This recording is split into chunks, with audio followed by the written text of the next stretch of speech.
In this video, I'm going to share with you 10 things I wish someone had told me before I got started. Hi, I'm Jeremy. I share what I've learned from running Airbnbs, testing ideas, and figuring things out along the way. If you're new to hosting or thinking about taking the leap, you're in the right place.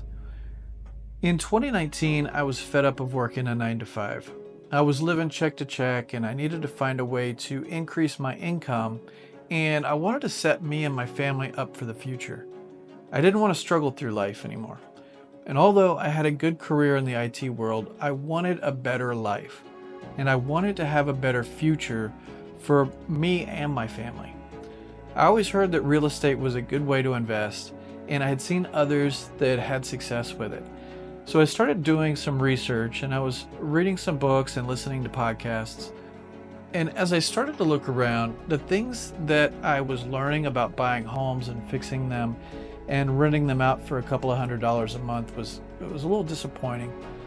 And I wasn't, and I'm still not, a handyman. So buying a broken down property and fixing it up to rent it long term for $200 a month just didn't seem right for my situation. But during the researching that I was doing, I stumbled on some talk about Airbnb and how people were making a much larger amount of money per month on the properties, and all it took was some decorating and making it look nice. Now, this seemed more up my alley, and not that I'm a decorator, but my wife is. And I was intrigued, and after a few months of research and searching for a property, I knew that this could blow up in our faces if we didn't do it right. We weren't real estate people, we weren't designers, we were just hopeful, and we were also terrified. Luckily, my wife agreed, but the stress level was pretty high. And after getting everything ready, we had done what we could do, and now it was time to see if everything would pay off. We launched feeling pretty confident, but it didn't take long to realize that confidence wasn't the only thing that we were going to need. Every mistake cost us, sometimes money, sometimes sleep, but here's what I wish I knew before I hit list my property. Before we even got our first booking, I had a quiet moment in the living room, looking around at all the furniture, the decor, and the things that we had just spent a small fortune on to us. And I told myself that these aren't mine. This stuff isn't mine anymore. That decision saved me, because once guests start coming in, things will break. Stuff will go missing, and if I had gotten emotionally attached to every little thing, it would have driven me crazy. So tip number 1, don't treat your Airbnb like your home. Treat it like your business. Let go of all the stuff.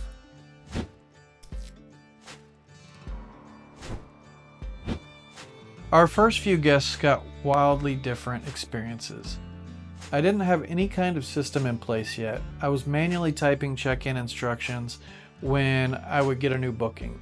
Sometimes I didn't remember if I gave all the information to all of the guests on the calendar, so I would have to go back and look through all the conversations and see what I said. As the calendar started to fill, it became more difficult to keep up with the communications. And that's when I started building a process. And first it was copy and paste messages, and then I upgraded to a canned response. Eventually I moved to automation. Check-in instructions, morning welcome messages, reminders, all triggered automatically.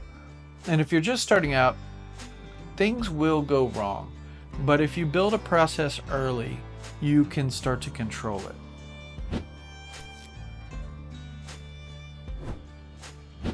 I didn't realize how much anxiety a bad cleaner could cause until I was on the phone trying to find another cleaner to get over there and clean the house to make it ready for the next guest who was due to arrive in a couple of hours. My first few hires were a disaster. Usually they were late, making me wonder if they were going to show up at all. I had others that never did show up. Every turnover day felt like a gamble. I'd constantly check my phone hoping for a notification that they had started the job. That first year, the number one source of my stress wasn't guests. It was not knowing if the place would be ready in time. Everything changed when I found someone reliable. I trained them, gave them my checklist, and treated them like gold. So if you're starting out, your cleaner isn't just a task on a to-do list. They're the heartbeat of your business. I remember when we were decorating, I was standing at the checkout line, staring at this big, expensive flat screen TV. Part of me thought, this will impress the guest. And then I thought, if someone breaks this, I'm going to cry. Now I aim for durable mid-range stuff. I don't cheap out, but I also don't splurge. If it breaks, I don't panic. If it lasts, that's awesome. So here's the tip. Don't buy the cheapest stuff, but don't overspend either. Choose quality where it matters and stay practical everywhere else. You're running a business, not furnishing your dream home.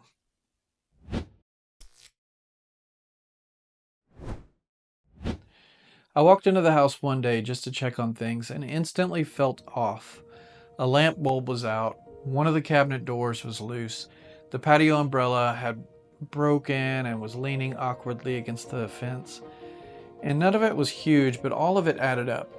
The guests hadn't said anything, the cleaner hadn't noticed, but no one else was responsible for catching this stuff. It was up to me. And that was the day I added monthly walkthroughs to my calendar. I started noticing the little things before they became guest complaints. So here's the tip. Inspect your property regularly. Your guests won't always tell when something is broken, and your cleaner won't always catch it.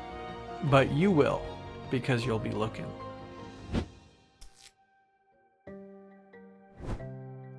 One guest messaged me saying the ceiling fan had dust on it. Another said there was a dead bug on the floor. And one person complained that I didn't have the TV channel that they wanted. At first, every bit of feedback felt like personal attack. I'd get defensive and even angry. I thought they're being unreasonable.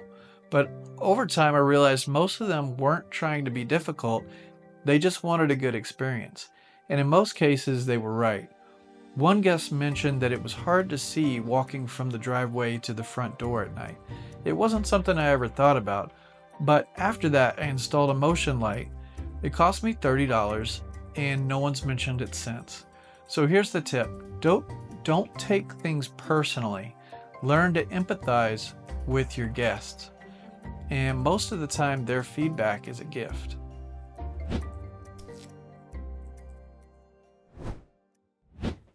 Before we ever hosted a guest, I had one huge advantage. I used to be a real estate photographer. So I already knew what bad photos could do to a listing. Empty calendars, low rates, and first impressions that fall flat. I'd seen listings where the photos were crooked, dark, or taken on an old phone. The kind of listings you scroll past without even thinking. I definitely didn't want that to be me, so I treated my property like a product. I lit every room carefully. I made sure it was clean, bright, and inviting. And it paid off. Our calendar started filling up fast. Most people make their decision based on the photos, not the description, not the reviews, the photos. So here's the tip. Don't skip professional photos. They're the first impression and often the only one that really matters.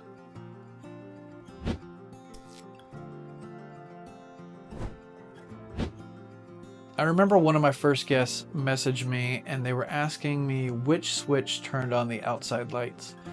I told them it was the switch in the kitchen, and they replied back to me, there's 6 switches in the kitchen. I knew where everything was. I didn't need signs or labels, but my guests were walking into a stranger's home. They were trying to figure it all out. So I realized that I needed to see everything through their eyes. Was the house welcoming? Was it obvious where things were? Did it feel intuitive? So here's the tip. Design with your guest in mind, with their experiences in mind. What makes sense to you might not make sense to them. Try to experience your space like it's the first time you've ever walked into it.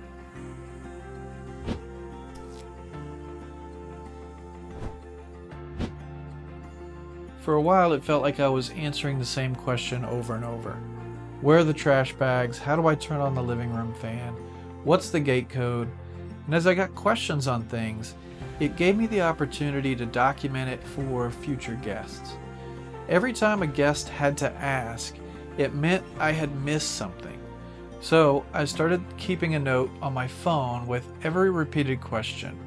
If 3 people asked it, I found a way to fix it, either with a label, a better guide, or a quick mention in my check-in message. So here's the tip. If you keep getting the same question, solve it at the source. Make your instructions clearer. Anticipate the confusion. You'll save your guest from asking and save yourself from answering.